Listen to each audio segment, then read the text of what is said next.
नमस्कार जय जगन्नाथ। आज हेउची मे मास 1 तारिख शुक्रवार। चलंतु जानिनबा आज दिनर केतोटी गुरुत्वपूर्ण टॉप न्यूज अपडेट। प्रथम अपडेट, आजिठु बदलिबो पाग।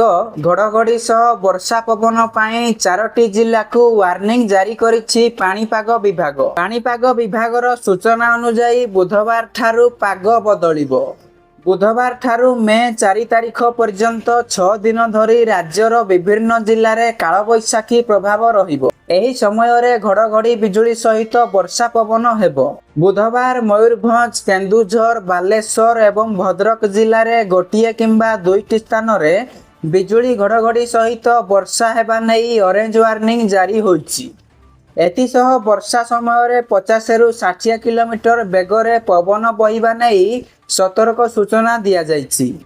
सेहीपरि जाजपुर, केन्द्रापड़ा, कटक, जगतसिंहपुर, पुरी, खोर्धा, नयागढ़, गंजाम, गजपति, रायगड़ा, कोरापुट, मालकानगिरी, नवरंगपुर, कलाहांडी, कंधमाल, सुंदरगढ़, अनुगुल एवं ढेंकानाल जिला को वर्षा पवन नै येलो वार्निंग दिया जाइछि। परवर्ती खबर, महिला मानक पई खुशी खबर। 1.5 लाख टंका सस्ता हैला सोना एवं 2,40,000 टंका सस्ता हैला रूपा। ईरान एवं अमेरिका मध्यरे शांति आलोचना परे एही सप्ताह रे सोना 10 ग्राम प्रति 3,700 रु 4,000 टंका पर्यंत ह्रास पाइछि, जहा गत सप्ताह रे सोना 1,54,000 टंका उपरे कारबार करुथिबा सोना एबे 1,50,000 टंका रे तळकु खसी जाइछि। सेहीपरि सोना तुलना रे रूपार मूल्य मध्य ह्रास पाइछि।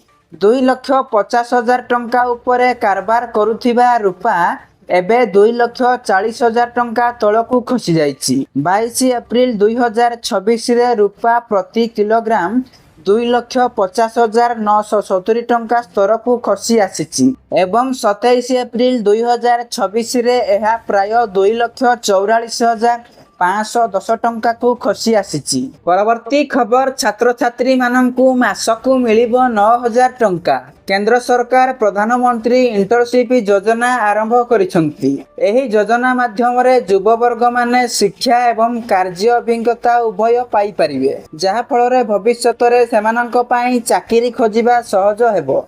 एही प्रधानमंत्री इंटर्नशिप योजना विशेष भाव रे सही युववर्गक पई उद्दिष्ट, जेउ माने वर्तमान पाठ पढुछंती किंबा सद्य स्नातक हासिल करी कौन करिवे बोली चिंता करुछंती। कार्य अभिज्ञता हासिल करिबाकू चाहुथिबा किंबा कैरियर रे आगकू बढ़िबाकू चाहुथिबा युववर्ग मध्यरे एही योजना रे अप्लाई करि परिबे।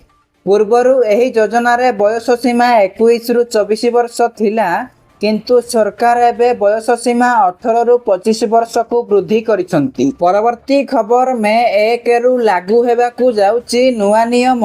एणिकी बिना ओटीपी रे मिलिबनी गैस सिलिंडर। नुआ नियम अनुसार प्रत्येक एलपीजी सिलिंडर रो वितरण एबे एक ओटीपी माध्यम रे प्रमाणित हेबो। विशेष करी एक वितरण प्रमाणीकरण कोड बुकिंग करिबा समय रे आपनक पंजीकृत मोबाइल नंबर को एक ओटीपी पठा जिवो, जहा वितरण समय रे प्रदान करा जिबा आवश्यक। एही पदक्षेप ठकेई वितरण को रोकिबा एवं गैस चोरी को रोकिबा पई सरकार एही नुआ नियम लागू करिसंती। गैस सिलिंडर बुकिंग मध्य रे बाध्यतामूलक अपेक्षा अवधि मध्य वृद्धि करा जाइछि। सहरांचल रे एही व्यवधान को 21 दिन रु 25 दिन पर्यंत वृद्धि करा जाइछि। सेहीपरि ग्रामांचल रे एहाकू 45 दिन पर्यंत वृद्धि करा जाइछि। परवर्ती खबर, भारत पई बड़ विपदर संकेत। आगकू भयंकर मरुड़ी एवं प्रचंड ग्रीष्म प्रवाह। देश रे वर्तमान प्रचंड ग्रीष्म प्रवाह जारी रहिथिबा बेले वैज्ञानिक माने एक बड़ सतर्क सूचना जारी करिसंती। 2026 मसीहा रे विश्व रे सुपर अल निनो सृष्टि हेबार आशंका देखा देइछि। जदि एहा घटे तेबे भारत समेत सारा विश्वर पाणीपाग रे बड़ धरणर विपर्यय देखा देई पारे। विशेष करी भारत रे मौसुमी दुर्बल हेबा सह भयंकर मरुड़ी एवं जलकष्ट परिस्थिति सृष्टि होई पारे।